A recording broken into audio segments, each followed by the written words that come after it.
There are now just 2 weeks left in the summer transfer window, and Crystal Palace have still only signed one player. So far, only Spanish goalkeeper Vicente Guaita has signed for the Eagles this summer, with the 31-year-old arriving on a free transfer from La Liga side Getafe. Several other players have been linked, but no one else has signed yet, with just over 2 weeks until Palace's first game of the new Premier League season, away from home against Fulham on Saturday, August 11th. But the transfer deadline closes 2 days before, on Thursday, August 9th, 2 weeks from today. So what exactly are the priorities for Palace in the transfer window? We take a look below. Replace Yohan Cabaye. The 32-year-old was a first-team regular for Palace last season, being a key man in the center of Palace's midfield. But now, the Frenchman has moved on at the end of his contract with Palace, joining Arabian Gulf League side Al Nassr on a free transfer and signing a 2-year deal with the Dubai-based side. Yohan Cabaye has left Crystal Palace after 3 years in South London. Photo, John Walton, PA Wire. His departure leaves a hole in Palace's midfield, with the Eagles also facing up to the possibility that Ruben Loftus-Cheek will not return, having impressed on loan last season. As such, the Eagles may have to replace 2 regulars from their midfield from last season, and although there are options within the current squad to potentially fill their boots, it is likely that the Eagles will look to sign at least 1 midfielder, if not 2, this summer. Palace have been linked with several midfielders, including West Ham's Cheikhou Kouyaté and German midfielder Max Meyer, although no one else has yet signed for the Eagles. However, the Eagles have reportedly made a bid for Roma midfielder Maxime Gonalons, with the 29-year-old Frenchman a potential contender to replace Cabaye.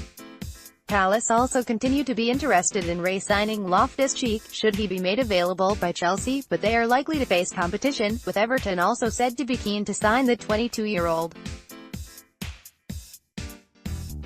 However, Hodgson has admitted that he does not know if Loftus-Cheek will be made available by Chelsea, admitting that the loan market is silent at the moment as clubs shape their squads for the new season.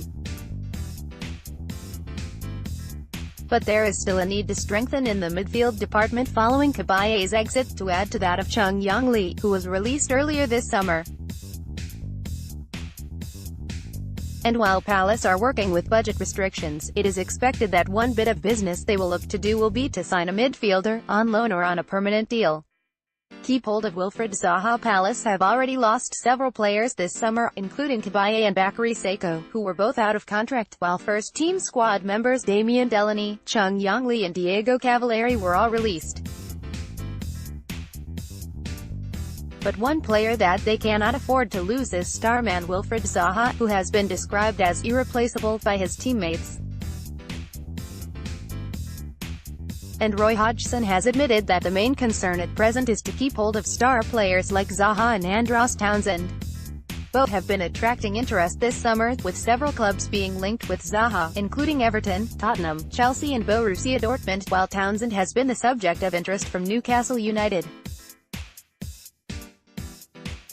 Keeping Zaha is of utmost importance, given the points won when he was in the side last season and the lack of points won when he wasn't. Wilfried Zaha has been linked with the move to a number of Premier League clubs. Photo by Catherine Iville, Getty Images. Palace are still confident he will be with the club for the season ahead, indeed his previous comments have suggested that will be the case. And Hodgson has said during the club's Crystal Palace confirmed 26-man squad for pre-season tour of Scandinavia that neither player was for sale, insisting that Palace are not a selling club. Zaha is still odds-on to stay at Palace with bookmakers, despite the odds falling on him joining Chelsea.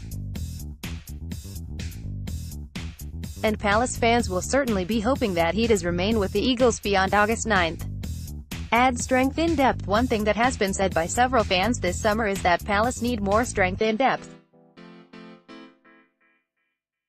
The starting 11 looks strong on paper, despite the departures this summer, but last season it was evident when players were out injured that there weren't too many options to change a game on the bench. And some of the players that have left are ones that did feature at times last season, either as a regular in the case of Cabaye, or off the bench, like Sako and Lee. Another player who played regularly last season, but is not at Palace now, is Ruben Loftus-Cheek, and his future remains unclear. He has not yet met Chelsea's new boss Maurizio Sarri, and it is not yet known if he will be part of the Italian manager's plans at Stamford Bridge next season.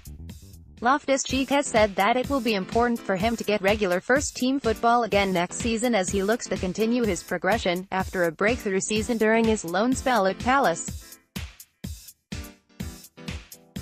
Ruben Loftus-Cheek, image, Alex Morton, Getty Images. As mentioned above, the Eagles certainly remain interested in signing Loftus-Cheek again, along with Everton, and the 22-year-old's recent comments have offered some hope that he could yet return to South London, if he is not given assurances over his playing time at Chelsea. But that will not be known until close to the transfer deadline, and Palace will face competition to sign him. However, whether they sign Loftus-Cheek on loan again or not, the Eagles are likely to try and make at least one or two more additions, be it on loan or permanent deals, to add more strength and depth. And it may be that some younger players go out on loan, if Palace do manage to sign the players they want. Keep up to date with the latest news, features and exclusives from Football London via the free Football London app for iPhone and Android. Available to download from the App Store and Google Play.